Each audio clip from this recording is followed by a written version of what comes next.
The views and opinions expressed on the following program do not necessarily reflect the views or opinions of Nash Community College, the Board of Trustees of Nash Community College, or the North Carolina Community College System.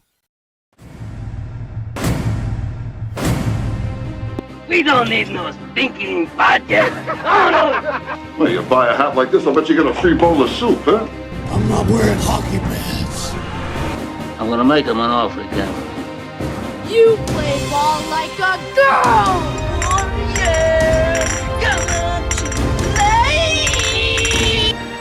And Leon's getting larger.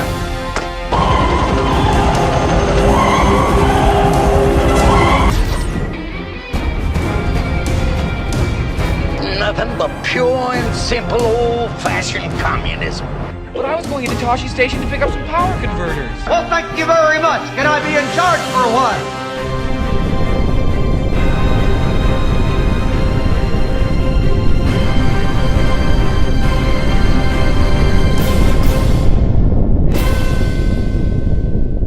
Hello, everybody. Welcome to Big Bang Cinema. My name is Isaac Anderson. I'm Tyler. Ah, Tyler, man, what's up? How you doing? I don't really know what I'm up to anymore. Do you ever know what you're up to? I mean, I looked around one day. I'm just sitting in here. I don't even know how I got here. I don't even remember any of it. Well, guys, in case you've never seen the show, this is a movie show where we talk about movie news, movie reviews, and everything in between. What's the in between? I always wondered what the in between part was. Just the segments, the stupid little stuff we do. Speaking about stupid, Alicia Vikander is in this new Tomb Raider movie that came out with a trailer. Oh, no. Yes. Apparently, it's time to reboot this thing, I guess. So, they came out with a trailer, and this trailer is cliche-a-thon, man. Cliche. It's cliche-a-thon. It's like, you are destined to have a purpose.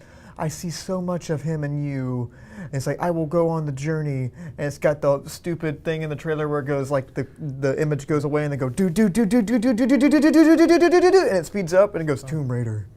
And it's like lofty dialogue. And to me it doesn't look great. But you haven't seen this yet, have you? I don't know, but I think she's cute though. Let's keep watching. That's an older camcorder. I'm about to say this is a Sony film. Everything would be very, very Sony. But yeah, I'm not feeling this. It feels like Resident Evil with a bigger budget. That's me. Like it feels kind of like that same I see none terrible. of that, man. I see like the biggest part of Resident Evil is the horrible dialogue. It's got some bad dialogue in this. You can't hear it. And the horrible special effects. The special effect, like I said, it's a lot better on the effects end, and they have higher class actors, I guess. Who directed this? I'm not sure who directed this. It's probably some no-name S.W. director. Anderson. I wouldn't put it past them.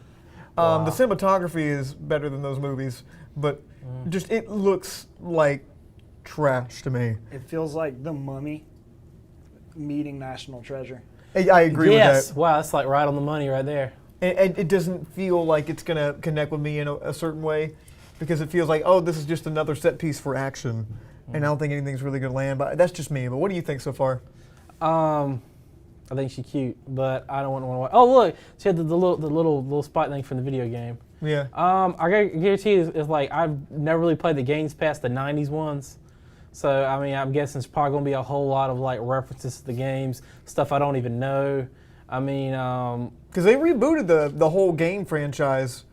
And this looks exactly like the new rebooted Lara Croft. What it looks like to me is that she's either got the best luck in the world or the worst luck. It's just Nick Frost makes it's constantly a cameo in something. this. She's constantly running into something. And they got Nick Frost, which he's actually, I really enjoy him. I think he's a really good actor. I enjoy him too. I think this movie is Into below the him. Into the Badlands, amazing. I mean, I think he does a good job. So I mean, if it's like, and if this doesn't turn out to be like another cliched action flick, Sahara mixed treasure hunt. I don't know. National Treasure, the President's Book or whatever it's called. And, yeah. I mean, I don't know. I mean, do you think Nicolas Cage will have a cameo in it? I wouldn't put it past him. Yes. But yeah, who knows? It might be great. To me, it doesn't feel like the movie's right. It doesn't feel like something you could really. Oh snap!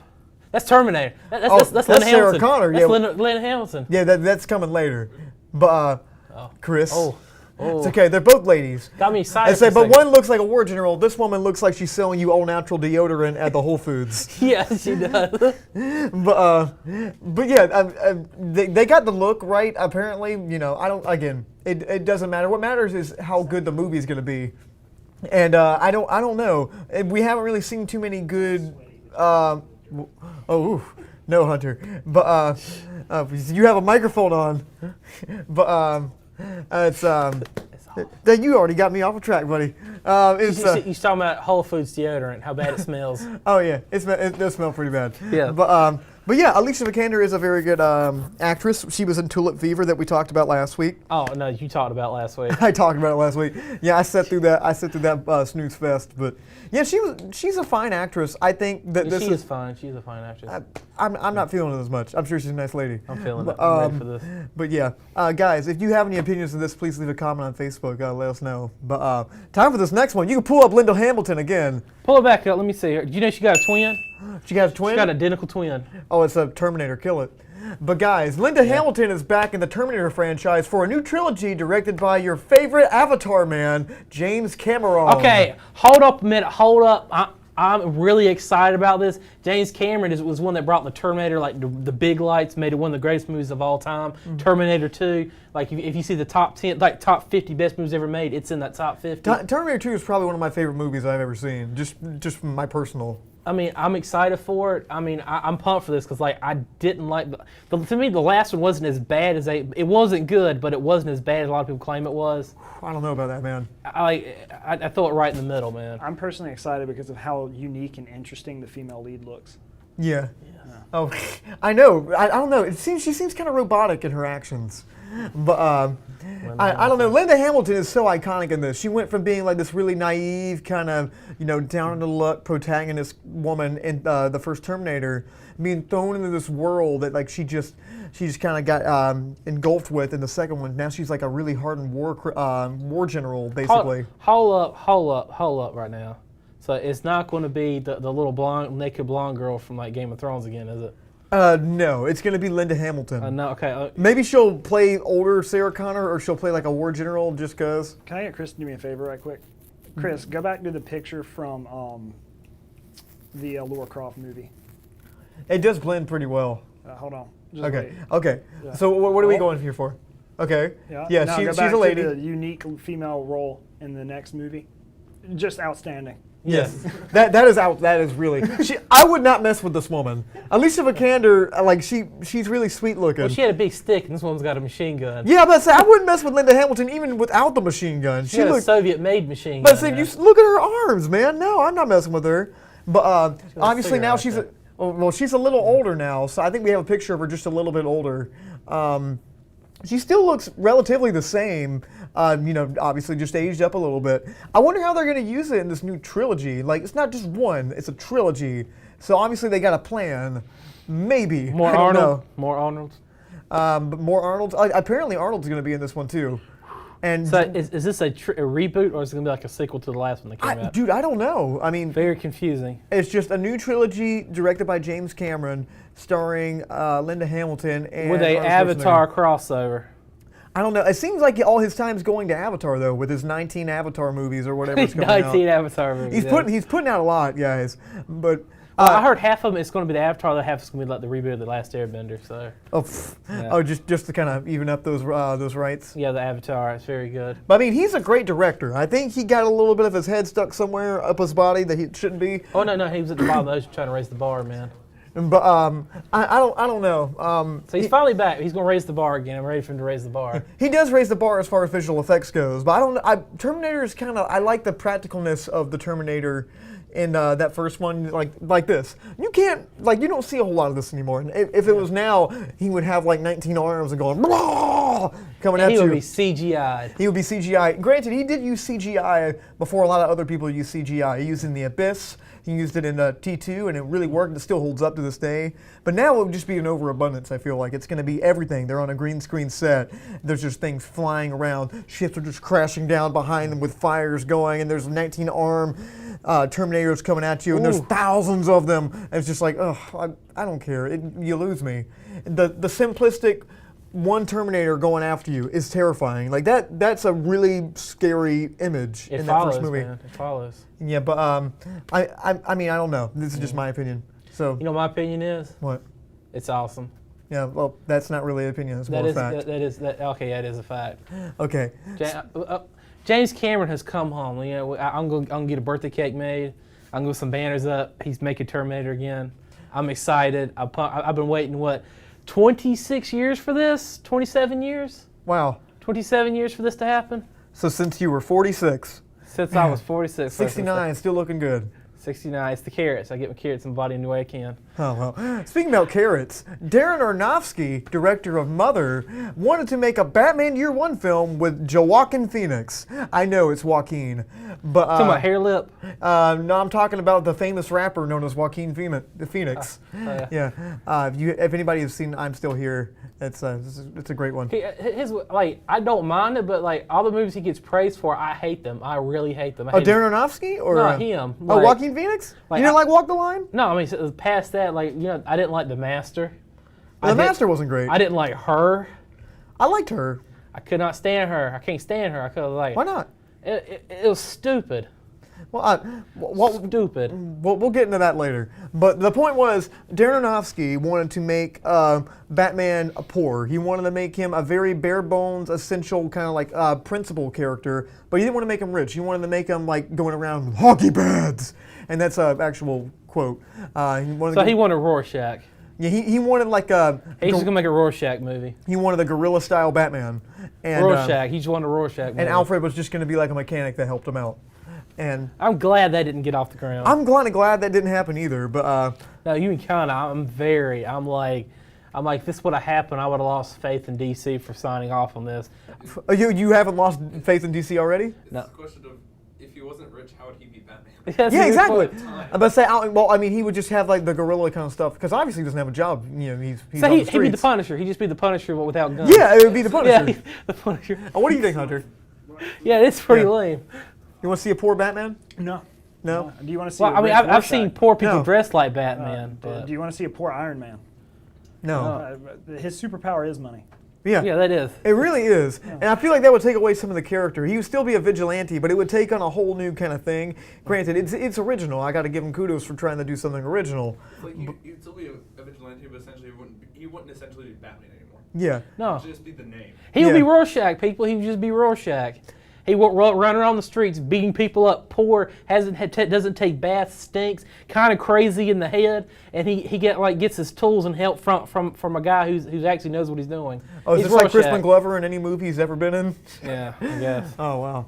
But it's The Watchmen, Rorschach from The Watchmen. Yeah, I know. Okay, let's make sure. Yeah. Let's say that you said crazy in the head, and it doesn't really make much sense unless someone's telling him what to do. Forget it. But yeah, I mean, Darren Aronofsky, he was still hooked on to the Batman with Ben Affleck. He was hooked on that for a while, and it never got off the ground. I think he wanted to do Mother instead. But Darren Aronofsky, I like a lot of his movies. Some of them are kind of give or take for me. I think a lot of them are really pretentious. I love his humor, though. His humor to me is he does go over the top a lot. I always give you a little bit of mess for that for Requiem for a Dream. But it is after watching it recently, it is a little over the top. It is funny. It is funny. The refrigerator coming, it's funny. Yeah, it is funny. But I mean, it's like a heart wrenching kind of scene. But the end where I did not get the heart wrenching. Yeah, it was wrenching something. If you've seen that last scene, it was wrenching my windpipe because I was laughing so hard, man. I was just laughing and laughing and laughing, and I'm just watching us. I'm like, this guy is crazy. Like, who gave this this guy rights to make this film? I mean, a lot of Who greenlit this mess? Who greenlit this mess? I mean, I like Requiem for a Dream, but I love it. It's hilarious. But speaking speaking of hilarity, we got to keep talking about this, don't we?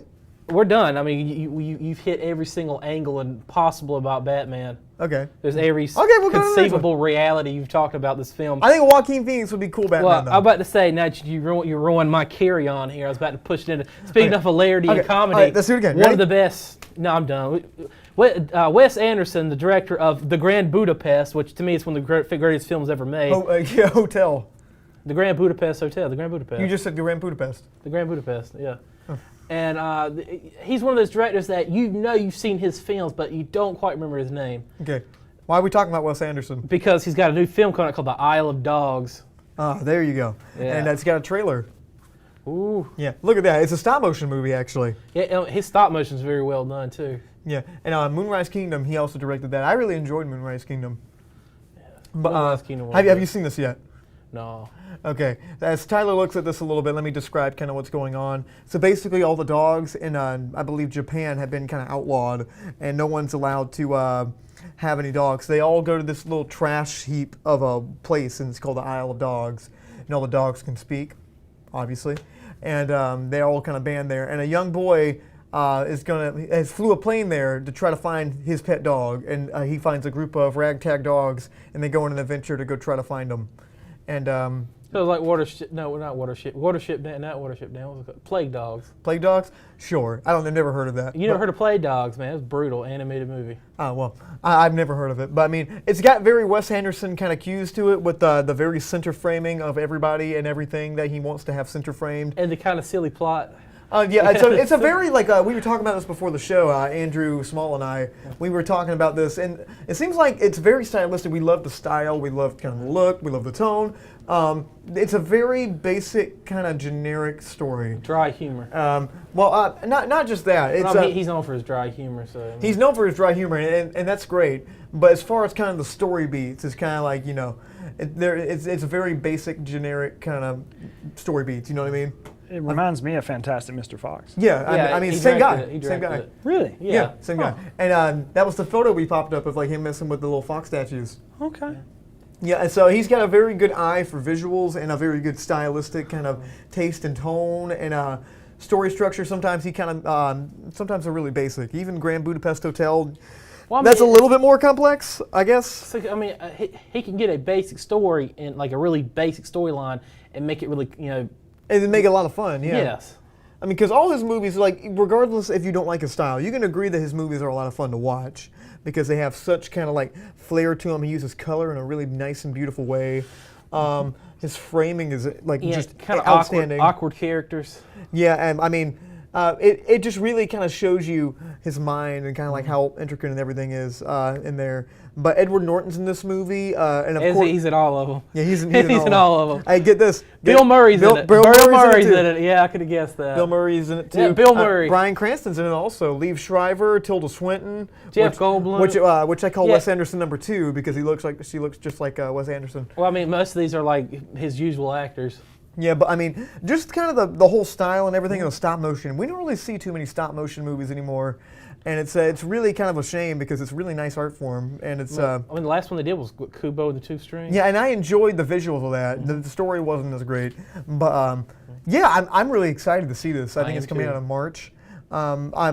So what do you think? You like all of his other films, Wes Anderson? I do. Now, Life Aquatic was kind of weird for me, and the Royal Tenenbaums. That's a Wes Anderson film. But I really enjoyed the Royal Tenenbaums. That was hilarious. I thought the Grand Budapest to me is the favorite one he's ever done. Really? The Grand Budapest Hotel. Yeah, the Grand Budapest Hotel was really good. Well, that was up for Academy Award, wasn't it? It was, I think. And all the actors in it were up for Academy Awards too. And he uses very practical eye. Like he uses very real things you can kind of tell. That's why I really, really love his films. But guys, if you have any opinions on this or anything we talk about on the show today, please leave a comment at facebook.com/Studio67NCC for more information. So guys, we're going to take a really quick break, but when we come back, we're going to be talking about some controversial films. Stay with us. Controversies, y'all. In a world where some things are beyond legend, they will search for answers. Be prepared. Hang on to your seats. They are going where no one has gone before. Until now. Why are you so close to me? I don't know. Let me back up a little bit. Yo, check out our show on Big Bang Radio.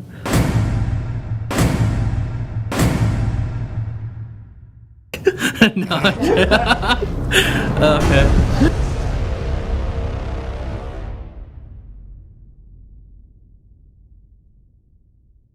Did you know Nash Community College offers 12 degree programs entirely online? Are you interested in information technology? Explore information technology systems, network management, systems security, healthcare informatics, or web design and administration.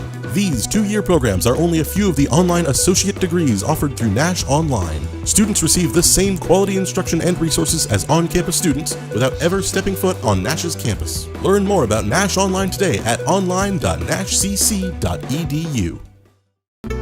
Nash Community College will host the inaugural Bounty and Barrel event Thursday, November 7th from 6 to 8 p.m. Join the community for an evening of North Carolina harvests, meats, and seafood while sampling barrel-aged spirits and student craft beer, plus a VIP hour with special guest and certified spirits specialist. Don't miss this Bounty and Barrel event, November 7th from 6 to 8 p.m. on the campus of Nash Community College in Rocky Mount.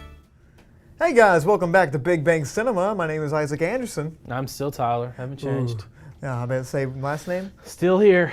All right, Tyler's still here. Still here. All right, so we saw I saw Mother this week. I don't think you did. My local theater did not carry the film. And we'll talk about that a little later. But but needless to say, it's banned here because of a lot of controversy. A lot of controversy. So it's time for this week's segment. Most controversial films. No snappy name because I didn't want one better one to be on air. I don't know. You guys have any snappy names for this? Most controversial films? Nah. A pun you can use? It'll take me like at least 5 minutes to come up with a good one. Oh, well, we're good. But guys, this is going to be exactly how it sounds like. We're going to be talking about movies that caused a lot of big old stir of the pot when they came out. And it seemed like it was everywhere. And when they came out, either the movie was good, or it was bad, or it was okay. Like any other movie. But Tyler, why don't you go ahead and start us? Well, we got Birth of a Nation, which this was like one of the really first big films to come out of its time, and it was a lot of money went into it and a lot of time, but it was filmed by the KKK, and it was kind of reason why the film is so sad. It's like why America needs the KKK and why black people should not be in America. Oof. And it was used a lot of practical effects, and at its time, even though it was controversial, it was a milestone in filmmaking history. Oh yeah, it was, and it's a terrible, terrible message. Terrible, horrible message. Yes, I mean we got a few on here like this, but continue. Look, the fiery cross of the Ku Klux Klan. Fiery cross of the Ku Klux Klan. I mean, they show a lot of stereotypes in it, a lot of racial stereotypes. Aren't all the black people, white people in blackface? Yeah. Yes. I believe that it was a silent film, and there was a part where it really goes, "Where the white women's at?" And I'm thinking like, what? Like really? Yeah. It's like a propaganda film. It is a propaganda piece. It totally is, and it was one of the most. It's weird because it's also one of the first propaganda pieces of ever made. It's like 3 hours long too, isn't it? Yeah. And it's really weird because something that terrible was like that influential, and I think our next one's on there. So you have anything to stand on? Well, I mean, you kind of think about it too. Is like a lot of studios didn't want to put the money into film because film actually didn't make a lot of money back in the day. Yeah. But when they needed the propaganda, all these people, these rich Dixiecrats got all their money together and they paid to have this film made. And they had a lot of money to put into it, so it had a big production value for its day. That's it's kind of weird that even happened. And believe it or not, I think the film was endorsed by the Democratic Party at the time. Yeah, I know it's a weird time, but this one's kind of a similar one to that one, but except it was in Germany in World War II. I'm talking, of course, about Triumph of the Will, or Triumph of the Villains. I think that's how you pronounce it. But this is a Nazi propaganda film. Triumph das Villains. And it was extremely controversial. And I believe we have a picture of a shot, kind of this huge crowd. It's like, again, absolutely terrible propaganda. But the shots in this are so influential and stylistic that it was so influential in film, and I guarantee that you've seen it. And there's another picture in here, and this is not fake. This is real. There's a shot from this movie that's straight in Star Wars, this shot right here. This straight the medal ceremony from Star Wars: A New Hope, and.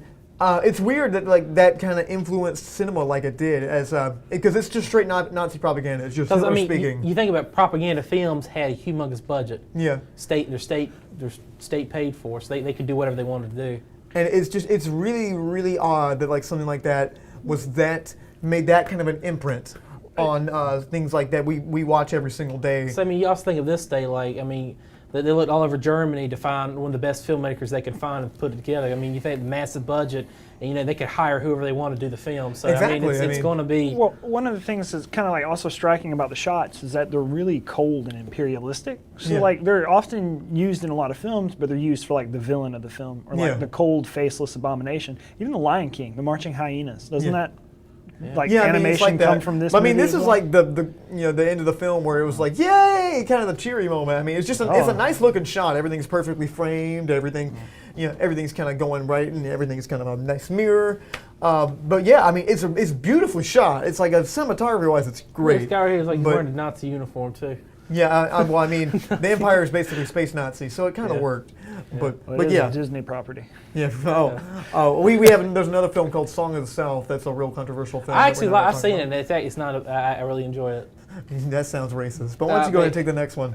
The next one was the Passion. Speak about racism. Passion of the Christ. And this was about a Mel Gibson film, and this is about before. I can't remember if it was before or after Mel. 2006. Yeah, before Mel Gibson found out that Jesus was actually Jewish.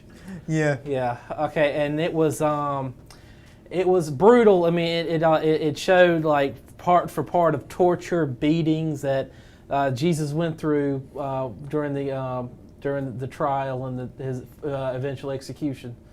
And I believe there was a lot of white people in this film, and a lot of white people. I mean, very few. I mean, there was Middle Eastern people, but a lot of them were, and they all had to learn Latin and Aramaic to film it. It was brutal. I mean, and this was banned in every single Muslim country outside of Dubai. Yeah. I mean, it was more than that because the director of the film, Mel Gibson, I believe I have a picture Anti-Semitic. of him. Yeah. No, Mel Gibson in and of himself. Tell me, when we see a picture, does this guy look like he has any sort of racial prejudices? There's an old gray-haired bearded man that looks semi-crazy and has a few DUIs. Why would he hate a certain kind of, but why? Why? I'm being sarcastic, obviously. He got pulled over for a DUI, and he said some really racist stuff about some Jews. And if you ever, and for those that have seen the movie, it paints the Jews in a really bad light. Like, it makes them look like they're kind of like, ew, we got the Christ, crucify him! Like, they have like the really kind of evil thing, where Mel Gibson has a tendency to kind of overblow kind of things like that in a certain way. Granted, he tried to keep it as accurate as possible. But yeah, the Jews are really portrayed in kind of an evil way in this. But fun fact about, well, not really a fun fact, this guy, the actor, it's Jim Caviezel, was doing the crucifix and he got struck by lightning 3 times on that cross. Oh, for real? 3 times. And he lived? Yeah, it struck the cross, the wooden cross, and My goodness. 3 times. 3 times he was struck by lightning. My goodness. And it's just Jesus saying, "You're getting this wrong. Stop!" 3 times. I mean, it's true. They said he survived all 3 times. It's crazy. That's amazing. Yes. No, but yeah, I enjoyed this movie. Fact checker. Yeah, I enjoyed this movie so much. But back when it first came out, Lightning Strike. What's the name? Jim Caviezel, Lightning just Strike. pull up Passion of the Christ and pull up the guy. But yeah, the fact that it's the guy that's making like one of the biggest, something that people base their lives on, and making a movie out of it, and he goes and gets a DUI and says some racist, ignorant stuff. Anti-Semitic. People got so up in arms about this, but now people kind of forget about that. People are like, "Oh, it's such a good movie," and granted, it is a good movie, but it's really weird that like we just kind of all buried that under the rug. Well, I mean, I really enjoyed the amount of small detail that went into this. Oh yeah, I mean it was great. Yeah, this is almost stranger, but he was only struck by lightning once during the filming of this movie. He was struck by lightning in a previous movie, but it was Matera in Italy. Is he Italian? During the filming of that. No, he's from Washington. Yeah, he's from Washington, but he was filming that. Well, his name is like. But anyway. So he had been basically struck by lightning only once before. Oh, wow. Also, lightning struck him twice. Wow. But once while playing this and once while filming a totally unrelated film. It was like an omen. Like, what are the odds? Apparently 2 out of 2. Apparently that's the odds. But yeah, this next film was also a really big controversial one at the time. Written by Quentin Tarantino and directed by Oliver Stone, which I love his style. And I'm talking, of course, about Natural Born Killers. And Natural Born Killers is basically exactly how it sounds. Woody Harrelson plays a natural-born killer who's a really big psychopath person who goes out on this killing spree with Juliette Lewis, who plays another crazy girl that's kind of lives in a real abusive household, and then go on this killing spree, and the media kind of overblows them into these superstars where everyone looks up to them for their murders and stuff. And this was a huge controversy and like a huge deal when it came out because it was apparently like it caused real life murders. Like people were so inspired by the characters in this movie, like they were so strongly written that like it was so like people actually really started to empathize and like them. to the point where they actually copied them in real life. And the biggest one, of course, is Columbine. The Columbine shootings in 1999 were highly influenced by natural-born killers. But yeah, it's an interesting film. It's really stylistic in a way that's kind of almost propaganda-esque, but it's almost satiring the propaganda-esque kind of tone of a lot of movies. Everyone's got this kind of uppity attitude about terrible things, kind of like I don't know if you've ever seen the movie, but there's kind of real vague abuse kind of stuff going on with the dad character, and he's kind of rubbing up on his daughter, and they're executing it like a family sitcom where he's saying all these terrible things to his daughter, and they have the laugh track going on and say, "Oh, don't beat her again, honey," and they got the laugh track and everyone's clapping. It's kind of like that. It's satirical in a way, but people just take it so literally that like they can kind of ruin things like that where they don't understand it or they kind of take the wrong thing away from it. It's not really glorifying murder. It's really making fun of people that glorify murder. But it kind of goes over some people's heads. Some people look at it kind of like, oh, that looks like fun. Let me go on a killing spree. I think disturbed people, really, they can use anything as an excuse to be and do something horrible. And I think this was a catalyst. It was a big old scapegoat, especially for Columbine. And even though this movie isn't going to cause shootings, it's obviously a lot of people kind of draw things from it to kind of. Well, put in you their got to own admit, lives. like Jodie Foster's why Ronald Reagan got shot, right? Yeah, exactly. There's no telling. Yeah, the movie's just so visceral and so it's so the characters are so strong in it that people just kind of grabbed onto them. When psychopaths watch movies like that, they tend to kind of. Especially after they watch Cheers most of their life and see Woody Harrelson killing people. I know. Like bartenders kill people. This is probably one of his best roles, and also an early performance from Robert Downey Jr. And what happened to this is next thing you know, we got Zombieland and we got Planet of the Apes with Woody Harrelson in it. This really catapulted his career. He's been in more than that, but well, I mean, he really catapulted his career to the really big name. He went from the guy from Cheers to Woody Harrelson on the big screen. Yeah, I mean, I enjoy this movie a lot. It's really odd though. It's not for everyone. So why don't you go and take the next one? Oh Lord, yeah, this was a tough one. A Clockwork Orange, and it's film based on a book that came out in the 60s, and it's about, and then it was made to the 70s, and it's a tough film. It's about violence, gang murders, rape. It's just all around just chaos, and this man, his entire life is chaos. Yes. And he seeks to just harm others, and he rolls with a. Okay, that's. You're trying to find the hippest way of saying this, son? No, it's just these outfits really kind of really not making them look scary. Yeah. I think they enjoy breaking into homes, beating the husbands and raping the wives in front of them, and but they all do it while they're playing classical music. Yeah, it's really big Beethoven thing. Isn't it like a Singing in the Rain thing? It's messed up. It's a very messed up film. Yeah. And then what they do is there's these milk bars where they go and the milk is drugged and they spend all day drinking it. Yeah. And then I think their leader gets captured, and instead of executing him, they do an experiment to try to get the violence and hate out of him. So that he's conditioned and shot. They do the whole. It's called the Ludovico technique, I believe. Ludovico technique. Yeah. Well, every time he thinks of something violent, every time he sees him react something violent, he gets shocked and shocked and shocked and shocked. To where at the end they keep saying he's cured. We've done it. He's cured. He's no longer violent. And then you get because it shows he's not doing anything. It shows up in his head. And everything is just inside of his head, and he is just living out everything he wants to do inside of his own mind. And it's just where is it conditioned? Is these people naturally this chaotic and destructive? Yeah, but also it was so controversial and so because if you see the movie, it's really rough. It's real rough. But it was banned in England and banned a lot of places. It came out in England. They made it. England made it and they banned it. And so they banned it, and it wasn't available for people to buy until after Stanley Kubrick's death. So you couldn't see this. This was kind of like a long lost film that no one could watch anymore. And it's really kind of it's a shame because it's such a great film. It is really messed up. And for some reason, all their cufflinks are like body parts. I can never understand because that part. It's weird.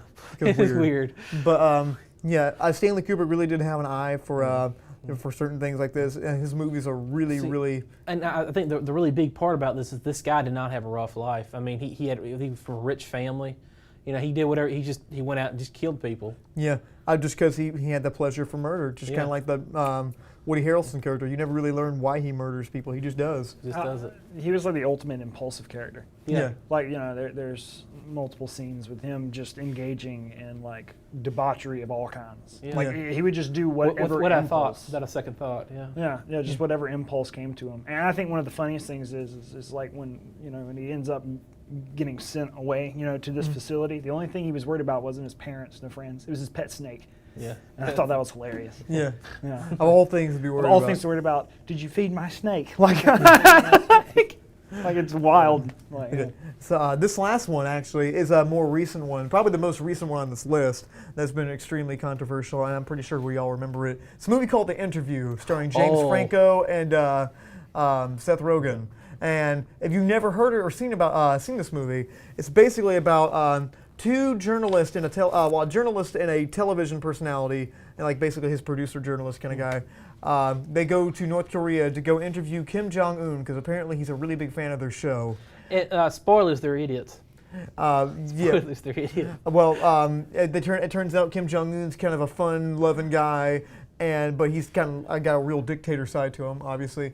And he likes Katy Perry. He likes playing basketball. Like all these weird things. They give him all these weird quirks. Basically, like it's almost a farce. And then James Franco got to the point where he really enjoys hanging out with him. Yeah, but they actually become really good friends. Because he was a parody of Dennis Rodman. Yeah, and I mean it's a fun concept. North Korea did not think this was a fun concept. No, they did not. They threatened to bomb the U.S. if this got released. Okay, what happened was Sony got hacked. This was a Sony film, and Sony is a Japanese company. Yeah. And Japan does not have good relations with either one of the Koreas. Yeah. They don't even, China. Or they don't even do trade with any of the Koreas, and a lot of missiles go off the coast from North Korea into the Japanese Ocean. Right off the coast. So it got hacked, and it turns out that North Korea really wasn't responsible for the hack. It was some hackers just did it, and they just want to cause chaos. So they banned. So Sony did not release the film in theaters, and then when it come out, everybody's like, "You're too scared for North Korea to release these a film that bad lights them." And so it was like a whole patriotic thing. Yeah. So they released it online, and then it was the most viewed online film ever. And the movie's okay. It's not great. But people watch it. They're like, I'm being patriotic. I'm watching this film. Well, it was like our duty. There was also a really interesting phenomenon right after its initial release on the DVD where people in South Korea were attaching them to balloons. Yeah, they were putting them over North Korea. Just letting them go into North Korea. By hundreds. And the worst part is it was also had a negative connotation with South Korea because they said the Korean in this was just horrendously bad. Yeah. The Korean language was not used well. No. I mean, it's a comedy film. I mean, what do you expect?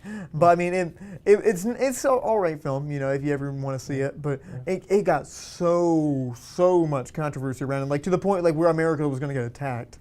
Just America in general, because you're not going to show this. I think it was honestly really good for the movie. I mean, it was the best publicity. Otherwise, it would have been a solid, kind of movie that came out around that time of year. Forget about it. It's not the most fantastic Seth Rogen movie. No, it was really mediocre, and then it exploded because of all the controversy. You kind of think about it. It's the first comedy film that warranted a war.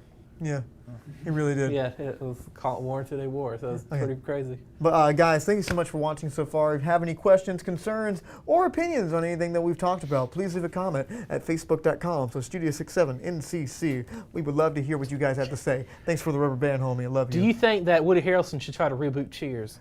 Ooh, answer no. We'll pay you a Do you know Nash Community College offers 12 degree programs entirely online? Are you interested in information technology? Explore information technology systems, network management, systems security, healthcare informatics, or web design and administration. These 2-year programs are only a few of the online associate degrees offered through Nash Online. Students receive the same quality instruction and resources as on-campus students without ever stepping foot on Nash's campus. Learn more about Nash Online today at online.nashcc.edu. Nash Community College will host the inaugural Bounty and Barrel event Thursday, November 7th from 6 to 8 p.m. Join the community for an evening of North Carolina harvests, meats, and seafood while sampling barrel-aged spirits and student craft beer, plus a VIP hour with special guest and certified spirits specialist. Don't miss this Bounty and Barrel event, November 7th from 6 to 8 p.m. on the campus of Nash Community College in Rocky Mount. Hey guys, welcome back to Big Bang Cinema. My name is Isaac Anderson. I need no introduction. I still don't know who that guy is. That's still me. It's kind of like John Lennon really let himself go, man. No, I'm not Oh. John Lennon. Okay, guys, it's time I am for not a communist, sir. Okay, well, me neither. Better dead than red. Better dead than red. Back in the USSR. Okay, time for a movie review of the week. Mother. Mother. And it's pronounced like that. Mother, directed by Darren Aronofsky, stars Jennifer Lawrence and Javier Bardem. Also Ed Harris and Michelle Pfeiffer in this movie. A little brief synopsis. Jennifer Lawrence plays a very submissive wife to Javier Bardem, who plays a poet who has a serious case of writer's block. They live in a house that Jennifer Lawrence has fixed up by herself, and that Javier Bardem used to live in, that burnt down, and they built it back up from the ground up. They live there by themselves so they can have a peaceful life. But all of a sudden, Ed Harris shows up and ruins everything. Like he usually does. So I don't believe you saw this, did you? You couldn't. Because they're not showing it in Rocky Mount, and a lot of theaters are boycotting this film. Okay, and we'll get into why a little later, but I know we saw the trailer. I seen this movie. See, I was going to watch bootleg it online, but Korea's even boycotting it, so I can't even watch it. Korea's got everything, South man. Korea's not even is boycotting it, so they're not even showing it. And the good one. But yeah, so I saw this movie. I'm gonna tell you a little bit about it without trying to give any away spoilers. I didn't dislike this movie. I enjoyed this movie for the most part. It's really weird. I'll give you that. So I kind of gave you a basic rundown, and I bet the producers Andrew and Amanda are cringing right now because I've been talking about this movie the whole week, and he's nodding yes, of course. But so this movie is really grotesque. It's grotesque, but it's a really odd thing because the first two acts I really enjoyed. The whole movie's a sort of metaphor or like allegory for something, and we'll get into that when we get into spoilers. But Ed Harris has a really good performance in this movie. The cinematography in this movie is really nice, shot on 16mm, very big close-ups and everything. Yeah. I really enjoyed that whole aspect of it. It really kind of sold it. Jennifer Lawrence is all right in this. Wasn't my favorite thing I've ever seen her in.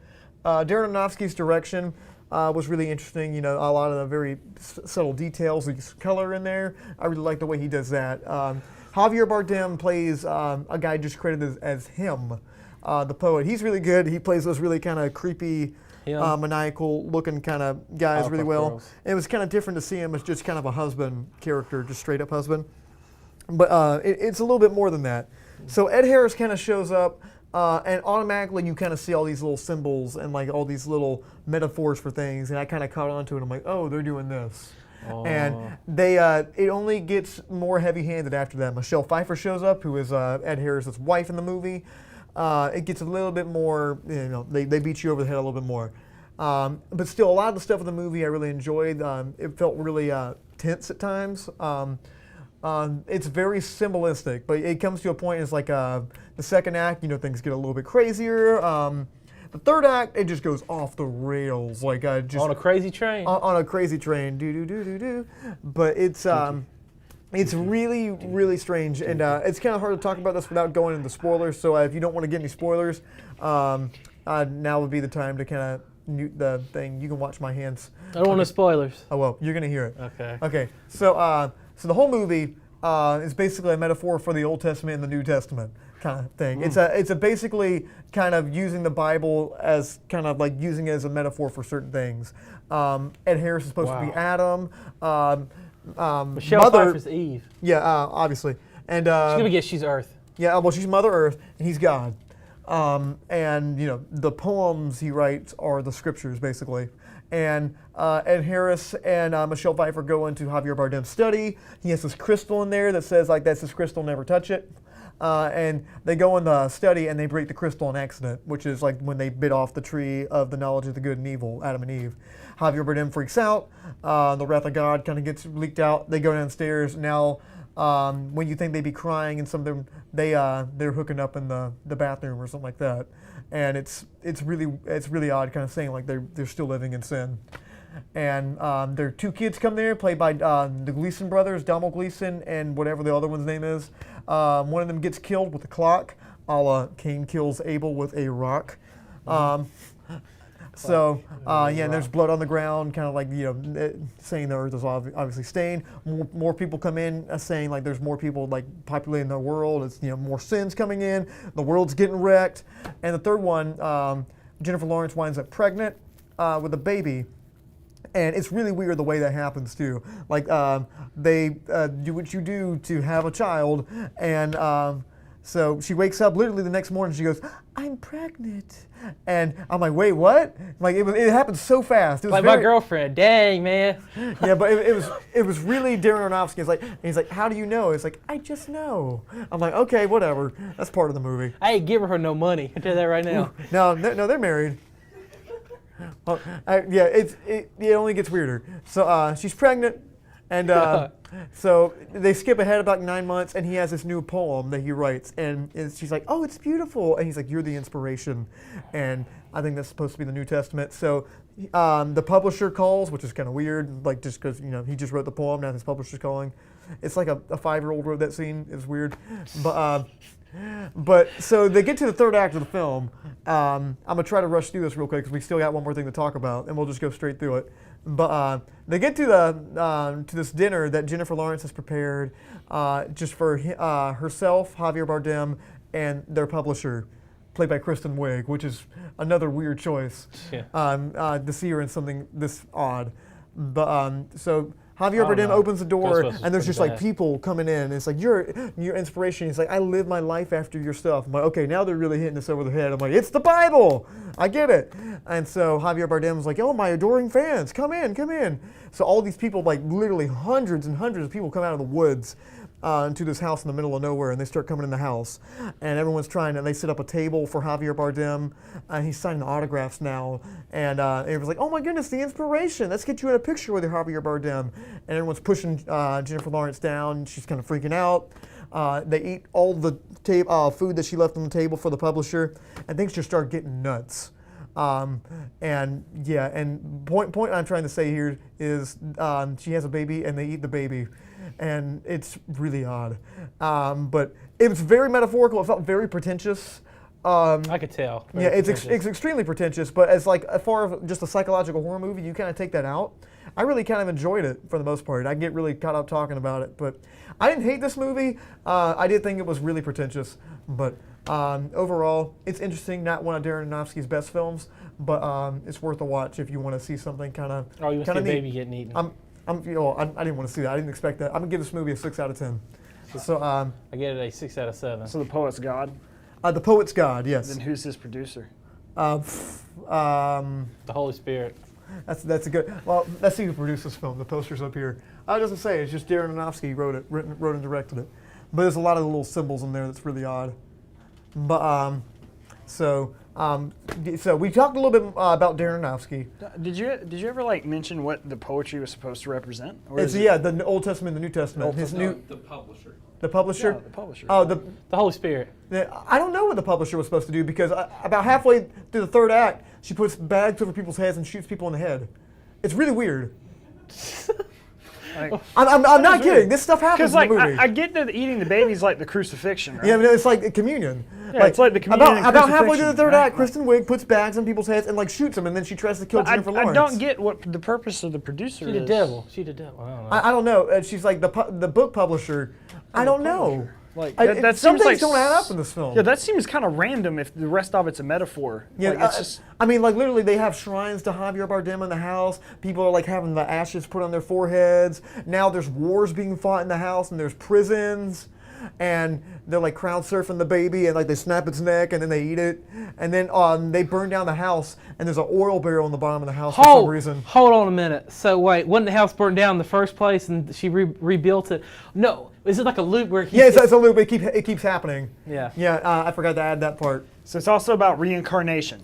Well, it's about kind of saying, God's trying again. See, I think what it is Darren, he's like, I'm gonna see how much I could put in here, and they'll green light it. I think that's what it was, how much he can get away with the green light the film. Well, she lights the house on fire at the end, and the oil's supposed to represent the oil industry and how it's ruining Mother Nature. It's really they're shoving a lot on this, and you think that's the end of the movie, but it's not. Jennifer Lawrence is super burned up, and Javier Bardem's fine. He's not burnt at all. So she rips her heart out. That's what I heard. He breaks her chest, open, and he takes out another crystal, and the whole house comes back to life. And it's another woman that kind of looks slightly like Jennifer Lawrence, and it's just another woman. And it starts just how the movie began. I really feel like in movies like this that are like have those kinds of messages, subtlety is the most important element. There's no subtlety in this movie, and without it, it just becomes it's less art. Like if it's so forced, then you're not really making anything. It turns into the never-ending story. Yeah, it's not like a person has to go in and see it with their own sensibilities. It's like this is the only interpretation you can have now.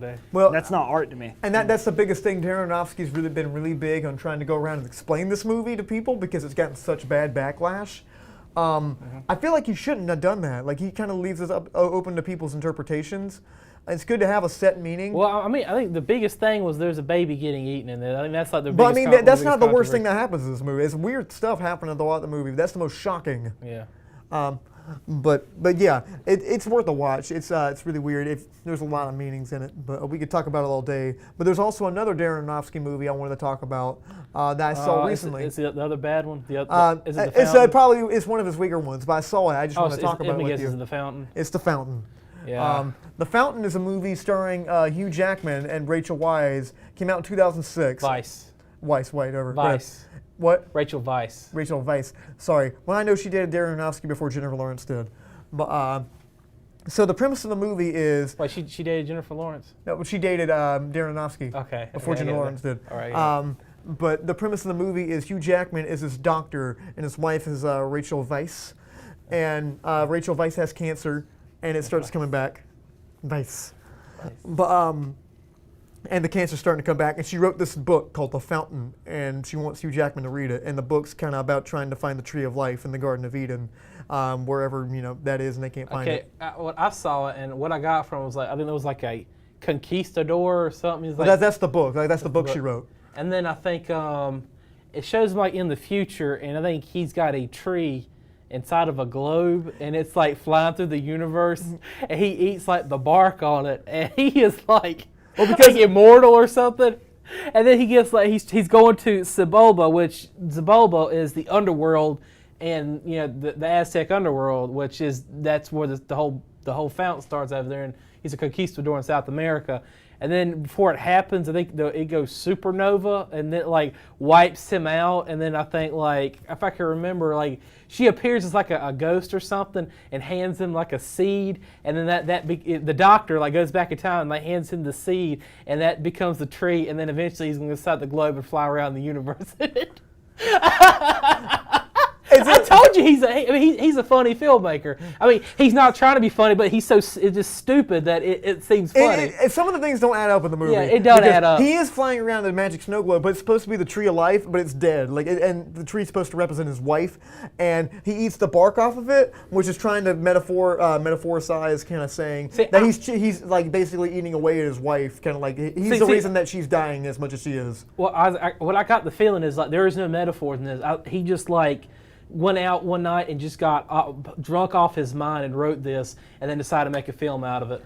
I mean, it makes a little bit more sense to me. I feel like there's like a reoccurring thing here. Yeah. It's like heavy biblical overtones for like metaphor, right? For both of the movies. Yeah, that you've just a lot of these movies have that. Yeah, they all seem to loop back from the ending to the beginning for some reason. Yeah, and it also all seems to say we're killing the earth. Yes. That seems to be the only three things this dude cares about. Yeah. And he loves biblical symbolism, and he likes really over-the-top images and environmental stuff. Yeah, and loop. He's way into time. Well, the whole movie is supposed to be a metaphor for Hugh Jackman to be dealing with his wife's death and cancer. Well, spoilers for that. Is this the one where he goes out to dinner and he's got no? That's movie 23. Yeah. Yeah, but he did play in Peter Pan. He sang "It Smells Like Teen Spirit" when they all came up there, but that's another discussion. But yeah, this movie, I enjoyed this movie a little bit.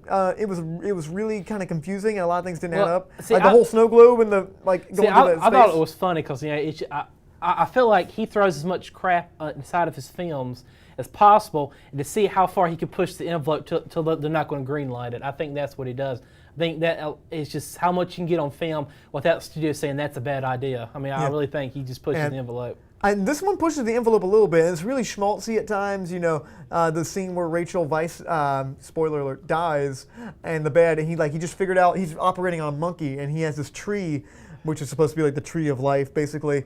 And he's like, he makes a medicine out of it, and it cures the monkey of cancer. But he goes back, and he's like, honey, I found the cure. And like right before he says cure, like they're putting the cover of her face, he goes, no! And like he's reaching for her and everything.